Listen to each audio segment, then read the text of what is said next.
Yeah, you can see behind me that thousands of protesters have gathered here in front of Israel's parliament, making what was a last-ditch effort to try to stop this legislation from going through. In the end, it wasn't enough, and there was a great cry of despair, of anger, of frustration when the news reached the crowd here that this legislation to weaken Israel's Supreme Court had passed inside of the Knesset behind me.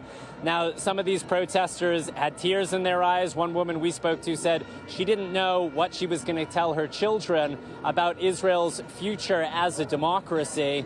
Prime Minister Benjamin Netanyahu would say that this bill is curbing the power of unelected judges who he says are standing in the way of his government implementing the agenda that it was elected on.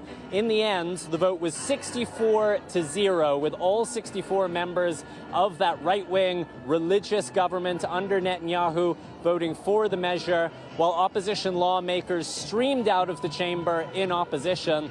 But the scale of the opposition to this bill shouldn't be measured just by the protesters on the streets or the vote inside of Parliament.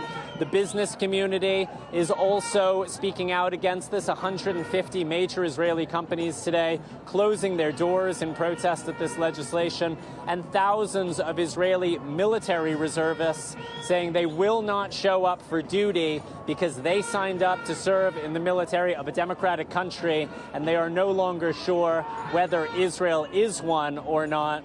Prime Minister Netanyahu also, in pushing ahead with this legislation, ignoring a quite unusual last-minute plea from President Joe Biden, who put out a statement on the eve of the vote urging him and other leaders in the Israeli government not to go ahead. He said this bill is clearly dividing Israel and that they should stop, they should seek a consensus. That is not advice that Netanyahu ended up taking.